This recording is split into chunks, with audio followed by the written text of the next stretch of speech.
Y'all ready to get this show started? Yeah! Coming to the stage, your first comedian. You can catch this guy in Jacksonville, Florida at Comedy Central. Give it up for my homie, Mr. Rich Lucas!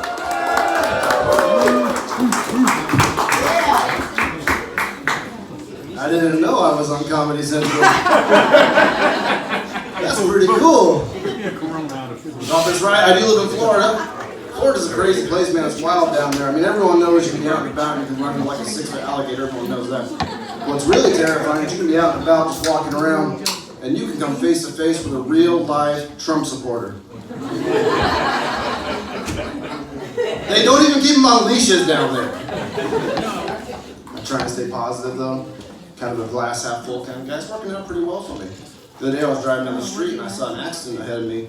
I got a little closer, I saw a lady sitting on the ground in front of the car. She was hit by the car, it was terrible. As I inched up, I saw her wheelchair laying down next to her and I was just like, oh, thank God. She couldn't walk anyways.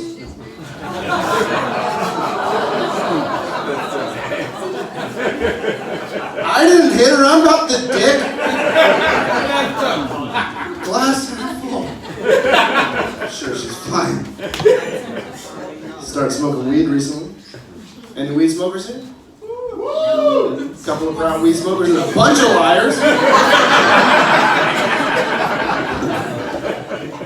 Not very good at it. I haven't really figured out the right amount to get me high yet. Smoked some weed the other night. You didn't say yes when I asked who smoked weed, but I'm certain you do now. Anyways. Smoked some weed, took my dog out for a walk. I have a toy poodle, because apparently I'm still in the closet. My wife called me, she goes, where are you? I said, I'm walking the dog. Where else would I be? She goes, you're high, aren't you? I said, oh, really? She goes, I'm pretty sure you are, because the dog's on the couch next to me. And I looked down, I had the leash. I had the harness. But I forgot the stupid poodle. And right then I was like, oh my God, I'm so high. This is how much weed it takes. And then I just laughed for like 45 minutes. Guys, I understand that sometimes people come up in places like this and try and make stories funnier by embellishing them. That's actually what happened. It's weird calling my wife. I actually just got married in July. Yeah. That's about how excited her family was.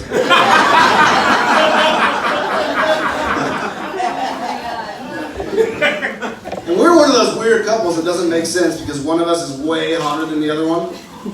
I'm gonna give you a hint. I'm not the hotter one. For that to have happened, I would have to have married like a potato or something. But it's bad, man. People come up to us and they don't ask us how long you've been together or where'd you meet. They just go, excuse me, how do you guys know each other? And she'll always hop right in and she'll say, oh, this is my husband, and the reaction is always the same. They'll go, oh.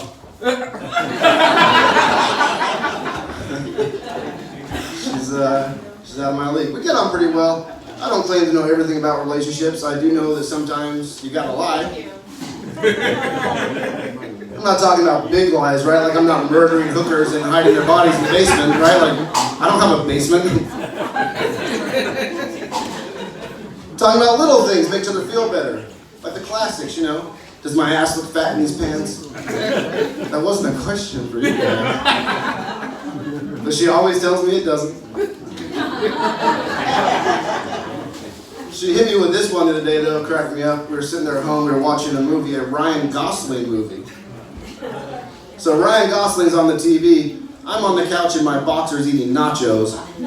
Had a little side belly hanging out, because sometimes I like to tease her.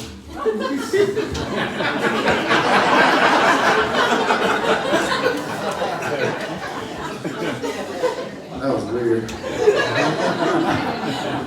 And out of nowhere, she goes, you know, I don't think Ryan Gosling's attractive at all. Folks, in Robert's living room. I want to be clear here. I am a straight man. But if Ryan Gosling were here right now and consented, let's just say, I own a toy poodle. It's nice to be back here in DC. I flew up here, I had an interesting situation on my flight. I got sat next to this lady, didn't really think much of it, and we started to get some severe turbulence, and she started having a panic attack. Now, I'm an anxious guy myself, so I was trying to calm her down, it wasn't working. So I did the gentlemanly thing, and I gave her a shot of vodka and 2 Xanax. Because I'm a nice guy. I thought it would stop her from talking also, and it did not. But she leans over to me, she started getting really loopy, she leaned over to me in what I can only describe as that kid's voice from The Sixth Sense, and she goes, and I quote, "I don't strip anymore." And that made me sad. But I said, "Excuse me, what was that?" She goes, "I used to be a stripper, and I slept with one of the Beach Boys."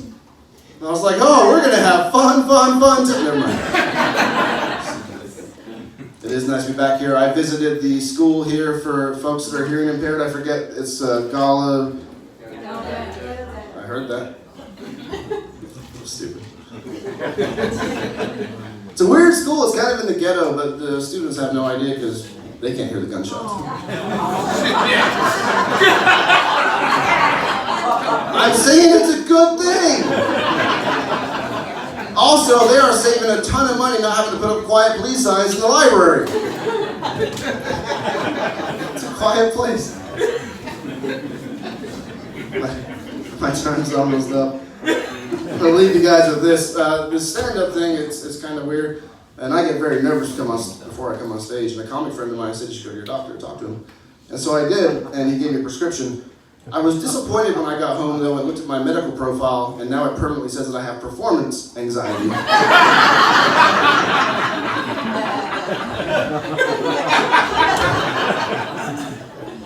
And I don't know if it was a mix-up or a joke, but instead of the pills I was supposed to get, I ended up with these blue pills. Robert knows what I'm talking about.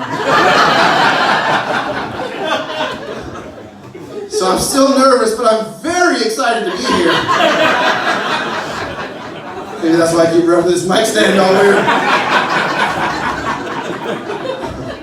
The point is, if you come back in 4 to 6 hours and I'm still rubbing this mic stand, somebody call my doctor. You guys have been a lot of fun. Give it up for your host.